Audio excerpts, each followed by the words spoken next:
What is up, Rockers of the Rock Nation? This is your fellow rocker here, ex-Rockerman X here. Whatever. You guys know the usual thing. And what am I back with? Well, I'm back with my Walking Dead review for Episode 3 and Episode 4 of Season 6. Why am I doing these two episodes together? Well, it's because wrestling was last week. Gotta get that drink of that Pepsi. But seriously, though. Yeah, I'm back with my Walking Dead review.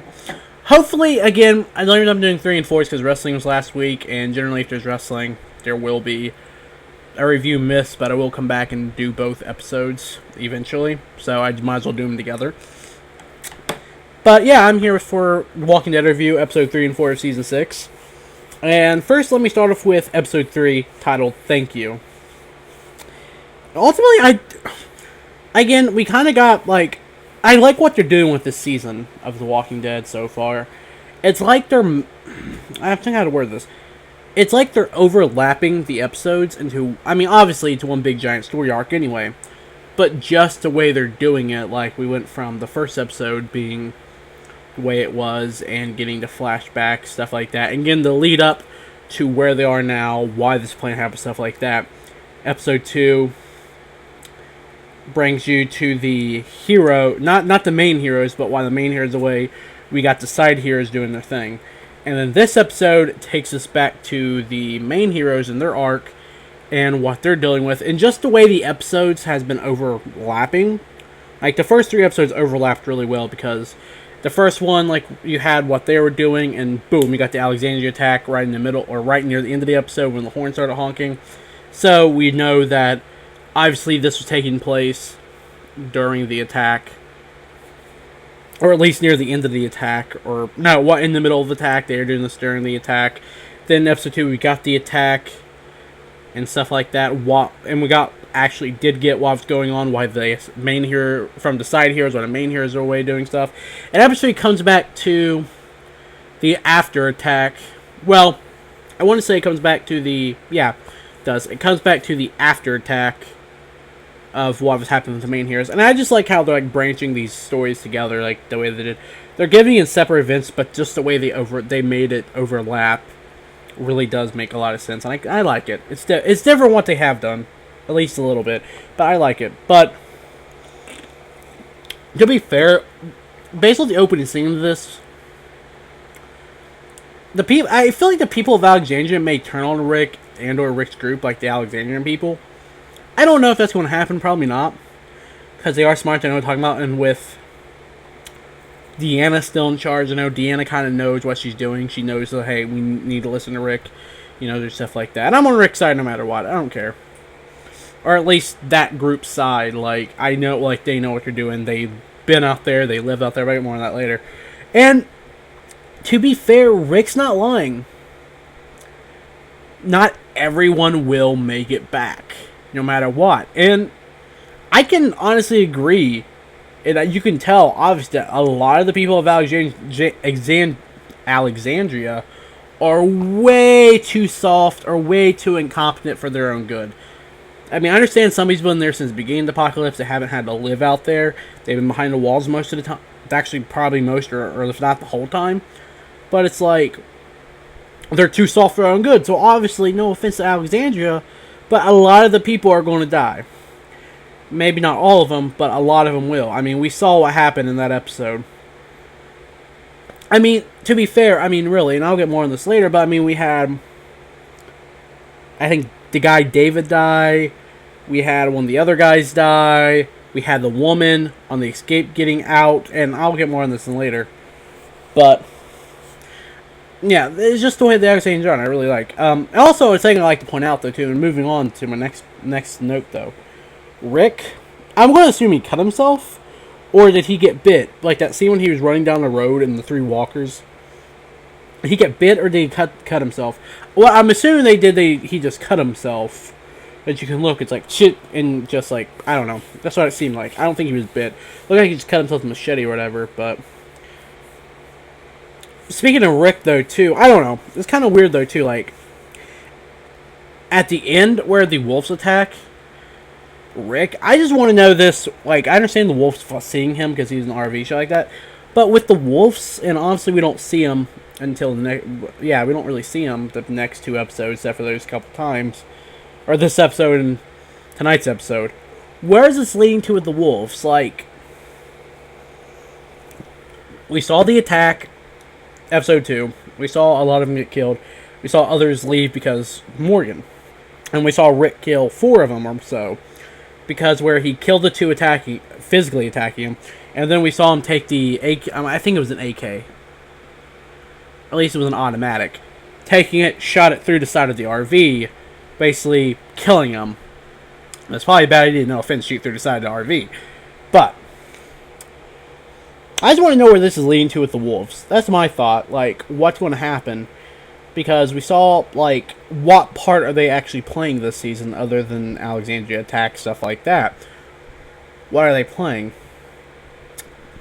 Are they just the next bad guys for this season, or are they actually going to play a much, like, I want to say the minor bad guys for this season, or are they actually going to play a much bigger part? If I had to pick, the Wolves would be playing a much bigger part, to be fair. But we have to wait and see, because I honestly have no idea. And then, while we're still on the subject of Rick, because technically that was like the Wolves, but on Rick too.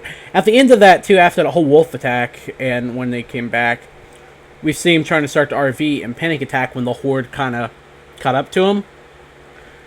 Which is kind of a bad thing. We saw him kind of, yeah, like near the end he was panicking because I'm assuming when he took that one thing wolves out of the pocket, he saw it was a can of baby food. I'm thinking is what it was. So obviously he starts panic attack because obviously Carl and oh fuck, I forgot the baby's name. I forgot the baby's name. Fuck, Judith. That's what it was, Judith. Apologize for ringing. Even my fan in the background also apologized, but we saw him panicking, and that's kind of understandable for him to panic. But the RV wouldn't start, and here comes the horde of walkers. My question is, was that the horde that cut off, or was that just another random horde? Much likely probably the horde that cut off from the group, but I want to see where this goes. Because Rick's in a whole lot of trouble, and if he gets out of it alive, well, he probably will, because it's Rick. He's the main protagonist, and the show won't end until he dies, and the show ain't going to end right now, especially since it's not even the end of the season yet, so. But another thing, too, speaking of Rick, and this is just something random, though, when he has the altercation between, then again, I wasn't really paying that much attention to this particular part. I was more focused on what was going on, because the show got spoiled to me about something bad happened to Glenn, so I was literally focused more on what was up with Glenn and Michonne and stuff this time around, because the show got spoiled for me. At least the end did. I was like, fuck social media. Because I didn't get to watch it. Because wrestling's on, but still. I want to know, though, when Daryl and Rick has that conversation. I just want to know what's running through Daryl's head. Like, I don't know. Like, how he cuts off how instead of going with the herd like he was supposed to, he cuts down off this other road and comes back up and meets back up with the horde. It meets back up with the horde. I'm just gonna say herd because it makes more sense. The herd and Abraham and Sasha. So I'm like, what's going through Daryl's head? And that ending, I don't know. And then branching off, I guess, could be kind of symbolic though too. I don't know. It's just weird how that. I don't know. I just want to know what's playing through Daryl's head. Even Sasha and Abraham's head could be shown the same too. But back to Enough about that, though. Back to what happened with the Michonne group and the Glenn group, stuff like that. And this part I really want to get into, because this part's just, like, going to be more deep for me. And, again, Michonne is right. When she tells... What was it? I'm not trying to be racist, but black guy's name. What was it? Eddie or something? Eddie? I don't remember. It was whatever his name was. It was whatever the black guy's name was. No offense to anyone that might jump on me. I can't remember his name. But that one guy Michonne was talking to with the dreads... and the glasses. Was it Eddie? Was it Eddie? I think it was Eddie. I don't remember what his name is. I can't remember names that much of these new Alexander, the minor Alexander characters. I mean, they're kind of the main ones, but like the minor ones you can't remember. But Michonne's right. The majority of the Alexander people has not been out there, or they have been because Eddie or whatever his name was has been doing the runs and stuff. But they have not been through what Rick and the rest have been through. They have not, like Michonne said, They have not had so much blood on them, they don't know if they're own, their walkers, their friends, their enemies. They don't know whose blood it is on them. They have never been, they have not been covered in that much blood to actually live, and that's just an example, to live through what the stuff that Rick and our group that we come to love and know has been through. They think they know. So, what the fuck? Okay, Jim just fell. But they think they know what they've been through, but they don't know what they've been through. At the same time, well, I'm speaking of the Alexandria people here. The Alexandria people think they know what Rick and Michonne and the rest have been through, but they don't know what they've been through, as well as they have not been through nearly as much. That's obvious. And that has been pointed time and time again through this episode. Especially the fact that sometimes you don't have a choice has been proven as well, time and time again throughout this episode. Especially with the group that's been shown trying to escape the city. 2 people die. Because, there's like 7 of them. Down to 3. 2 people die. Actually, more than that die, but still, because the one trips and falls, escaping that town city thing. The guy up against the fence, he dies. Sometimes you don't have a choice. If someone dies, you have to keep on moving forward. And that is actually kind of true. In order to protect your own, sometimes you have to sacrifice your others. Whether you have survivor's guilt or not, sometimes it's about yourself over others sometimes. And I kind of see why the Alexandria people meant what they meant. But I can also understand.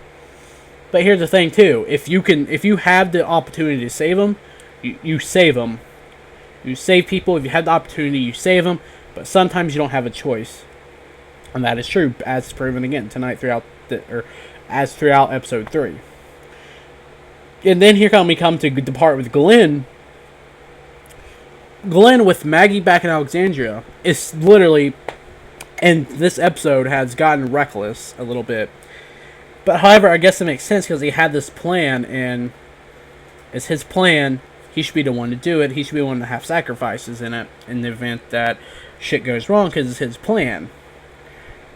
But again, with Maggie and everyone back home, shouldn't you give the opportunity to someone who has nothing to lose to put this plan in action? I guess, I don't know. Again, it makes sense why Glenn wanted to do it himself because it's his plan. He has the sacrifices to make.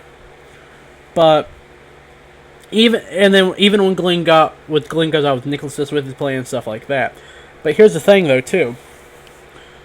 Nicholas, even throughout not tonight's episode, I keep on saying tonight because I would just watch it tonight, but throughout episode 3 and the other episodes of the season, the stuff he done, that has shown redemption of everything really. And much I hate Nicholas, he's not a bad guy, he's just an idiot. That's simple all I gotta say. You still want to think he's a bad guy, and I still feel like he's a bad guy, he's trying to redeem himself. But here comes the highlight of the episode where I got spoiled, possibly. The time where Glenn is supposed to be dead. Here's my question, though. Do I think Glenn is dead? I want to say yes, he is. But I also want to say no, that he's not. The main reason being because if you want to go... The only reason why I want to say yes, because if you want to go realistically, in that situation where you're down the herd like that, covered, and you're getting bit, or at least... Realistically, no one would live that. No one would, unless there's like a dead body on them. Then they could survive, because that's actually is possible. Where if you have like a dead body on them, or a walker on them, or something, it covers the human scent. It covers the walkers from the human... Basically, it covers the humans from the walkers, because it's just another walker. Like, the walkers don't try to kill each other. On purpose, anyway.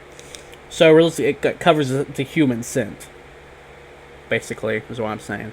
But realistically, most likely, unless, again, there's something like where you're camouflaged in some way or something. Unless you're camouflaged, realistically, you would not live that. However, the reason why I want to say no...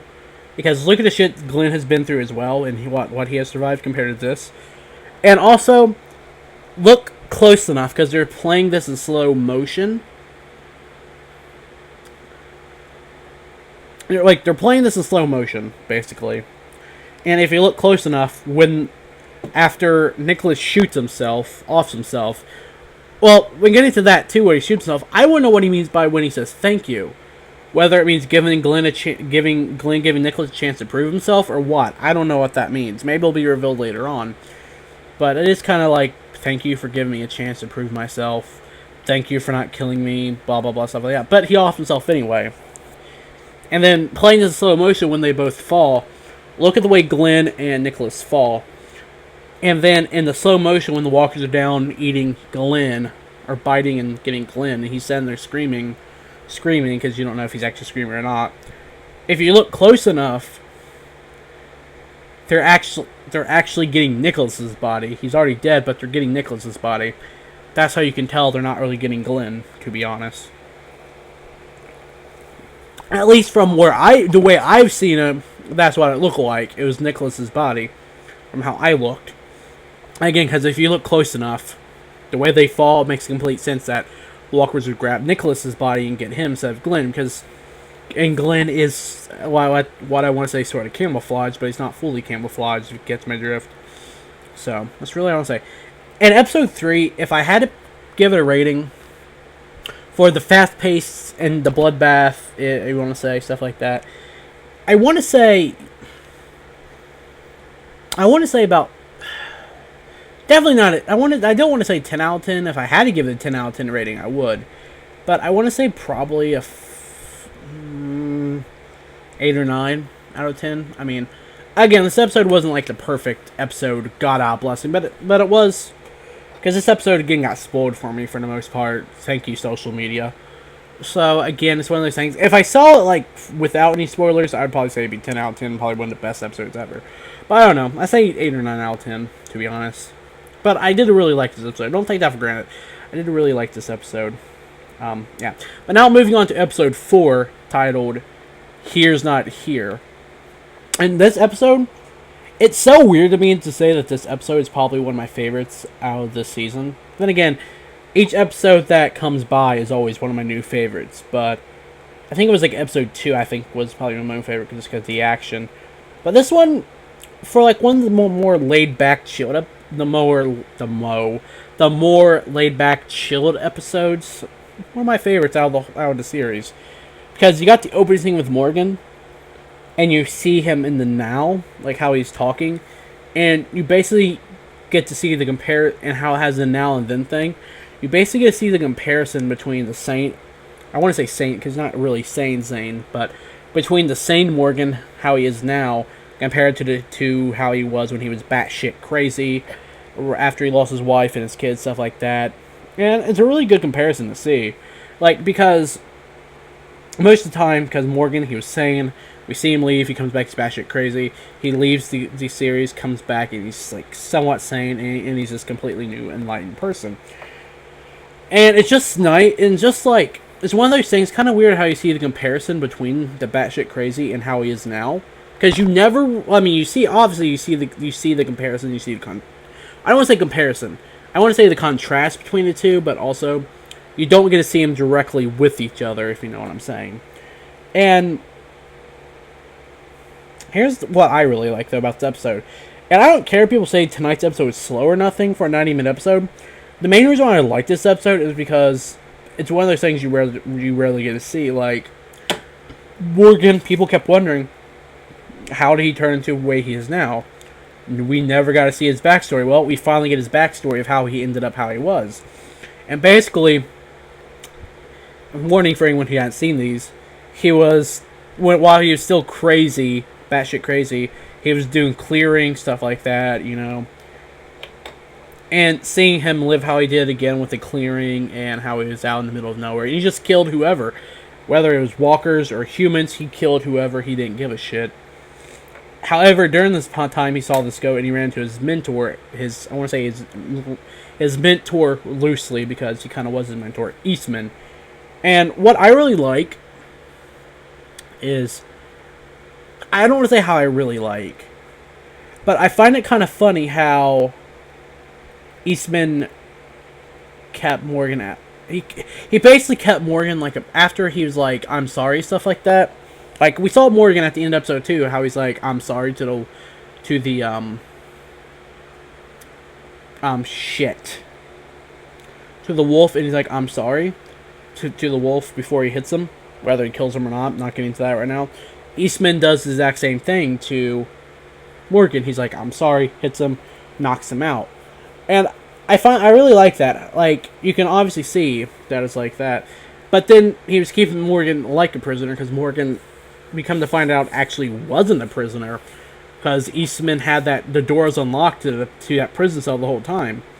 And the funny thing is, though, again, it's strange. And what I've always found funny, though, is how that was helping Morgan kind of cope with himself, minus him trying to break out with a broken zipper and get it. But it's like, it's strange how to see that help Morgan kind of cope with his crazy batshit self. You wouldn't believe, I mean, because you see there, and on top of that, you get Eastman talking to Morgan with, like, these monologues, Morgan saying silence, stuff like that. It's like, it helped Morgan because it gave him time to sit there and think about himself, whether he's like, kill me, just kill me, stuff like that. And then throughout this too, and it kind of helps seeing the transformation between batshit crazy Morgan to the Morgan we know now, basically. Even after he gets out of the cell, we still see batshit crazy Morgan a little bit slip back when they go back to the clearing site, stuff like that. And it's really kind of nice. Again, I like this episode because we get to see Morgan's transformation. This one, again, for a more laid back, chilled episodes, I really do like it. And again, what helps some people might help the others, and how this helps Morgan. Like Eastman, he basically had to put himself in his own prison because he's out in the middle of nowhere, clear, safe, all alone, other than his goat Tabitha. Let it goat. I'm sorry, that's a joke from the Talking Dead tonight. If you didn't see that, I suggest go watch it. But yeah, even, you know what I'm saying.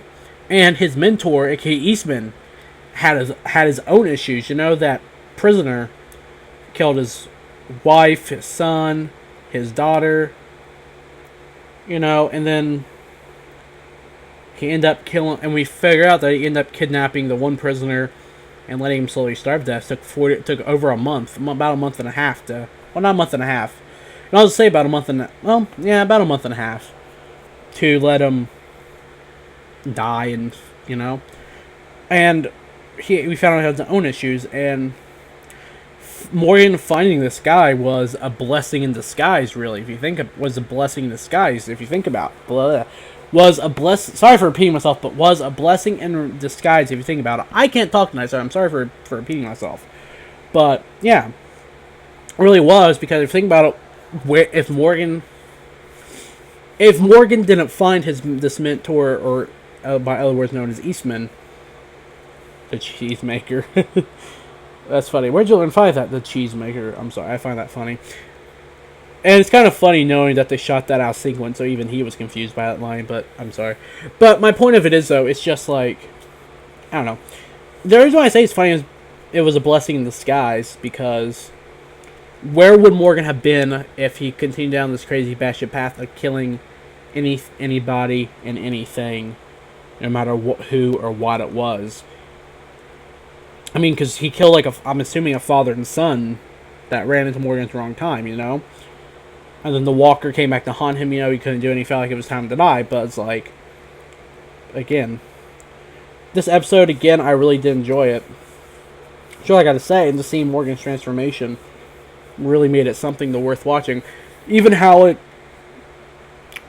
we see while the group was, when we see Morgan in the episode, back in Season 5, where he sees the terminus signs, stuff like that, and he's walking on the railroad.